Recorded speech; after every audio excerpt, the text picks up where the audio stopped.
Today's gospel parable in Matthew chapter 25 that Lynn just read is kind of a doozy.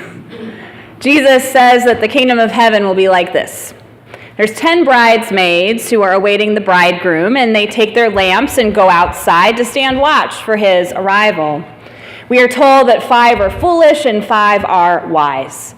The foolish take no oil with them to refill their lamps. The wise take flasks of oil prepared for a long night. The bridegroom gets delayed, and they're tired, so they sleep for a while. At midnight, there's this shout that goes up, "Look, here is the bridegroom. Come out to meet him."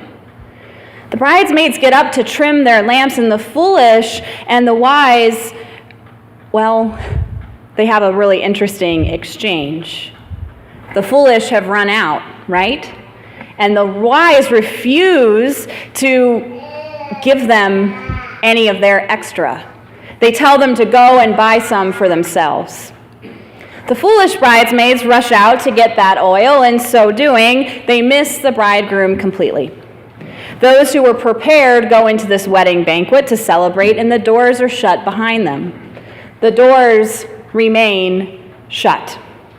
When the foolish bridesmaids return with their oil, they ask their Lord, "Please open the door." And his response is, "Truly I tell you, I do not know you." And Jesus ends his parable with the somber words, "Keep awake, therefore, for you know neither the day nor the hour." It seems in today's parable that sharing of resources may not have been emphasized in some of these bridesmaids' households. After all, the parable of the 10 bridesmaids is primarily about the coming of the Son of Man for the final judgment of all creation and the necessity for watching out for and preparing for that day. This may sound a little far-fetched, but it was a widely held belief among the earliest followers of Jesus and even some Christians today. This parable is about keeping watch, being ready, and staying alert. We are to emulate the wise bridesmaids. Our task is to welcome the newly married couple into their new household with light and fire and a cozy ambiance. We are to keep awake, for we don't know the day nor the hour that Jesus, who is symbolically represented as the bridegroom, will be with us again. New Testament scholar Raymond Brown points out that this parable makes only one point. Be prepared for the parousia, which means presence. It's the Greek term for Jesus' second coming. Therefore, the parable of the 10 bridesmaids is not really a general picture of ideal Christian life. If it were, the wise bridesmaids should have shared their oil with the foolish ones. But I think we can consider this passage in light of an ideal Christian life, because this parable is particularly thought-provoking given recent events. We can look at it from a Christian ethical standpoint, since there were many people in and around Colchester who were without light and heat for days because of that recent storm. And what happened? The library, churches, friends, and family helped out neighbors without power. Because that's what you do when people in your community are in trouble. You share your resources as best as you are able. We open up our hearts and our homes. We have food banks and community meals and social services. We show hospitality and love to people who need it. Because I'll tell you what, there are times when we may be the wise bridesmaids, and there are times when we may be the foolish ones, all of us. There will be times when we don't have enough oil because maybe we just forgot to bring some. Maybe it caught us unprepared. Maybe we couldn't afford to get that little bit of extra oil to last for the night. Maybe we procrastinated. Maybe a storm knocked out the power in our house and we don't have any light or heat to contribute this time around. And instead of turning us away and saying, "No, there will not be enough for you and for us," like those wise bridesmaids said. Instead of that, we would hope to hear, all right, well, let's just share. We'll figure out what to do if someone's light goes out. Or maybe we can go next door and ask the neighbor for a little bit of oil and they'll help us. Charity, sharing. To me, these are good values to have in community, especially in times of crisis. For as Christians, we're both praying and working for the time when sharing by all will mean scarcity for none. Sharing and compassion, caring deeply for one another in communities of faith, is often what attracts people to churches in the first place. You can have a great building and a good preacher, spirited music, and informative educational opportunities. You can have great programs for children and youth, and fun fellowship events for people of all ages.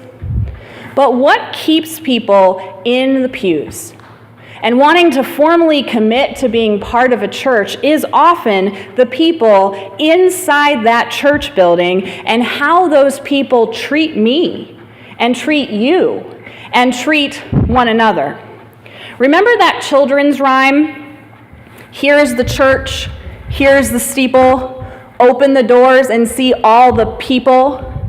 The people are what make the church. Here's an example.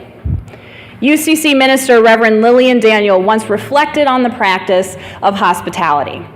Her church was in the inner city and desperately needed new members to just keep the doors open. Her first Sunday there, two men visited the church named Tim and Jack. They introduced themselves at coffee hour as partners. And the response from one of the older women in the church was, "And what kind of business are you two in?" Lillian visited Tim and Jack at their home to speak to them about the church. She blurted out in this awkward visit that though the church didn't have many gay members, they desperately needed new members. She explained the church as she dreamed it would be, a place where all people would be welcome and God's grace would abound.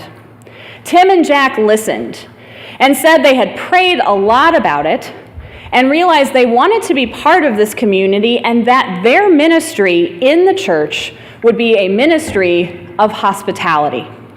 In their first year at the church, they decided to throw an epiphany party at their home.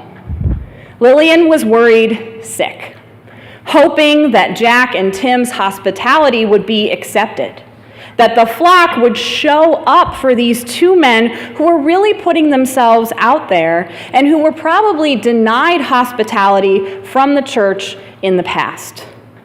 It ended up that the older members arranged to go to the party together on a very chilly winter's night. They wore their Sunday's best, and they balanced their tea sandwiches with grace and ease. The older members appreciated all the care that Tim and Jack had put into their party, down to the beautiful table settings and the doilies under the cookies. One of the women responded, "Now this is a party the way we used to do them." Lillian concluded that on that Epiphany night, hospitality went in many directions. She wrote, "Our hosts invited us into their lives and their world. The church accepted the invitation, which in turn invited Jack and Tim deeper into the church's life. But first, God makes the invitations when we take a moment to welcome a newcomer, when we make that awkward visit, when we serve a cup of tea, when we entertain angels unawares." A ministry of hospitality is one of the most important ways for a congregation to truly be the church. Knowing that sometimes we are wise and sometimes we are foolish. And what helps is knowing that people in the pews next to us give us the benefit of the doubt. Here's another example of how this ministry plays out.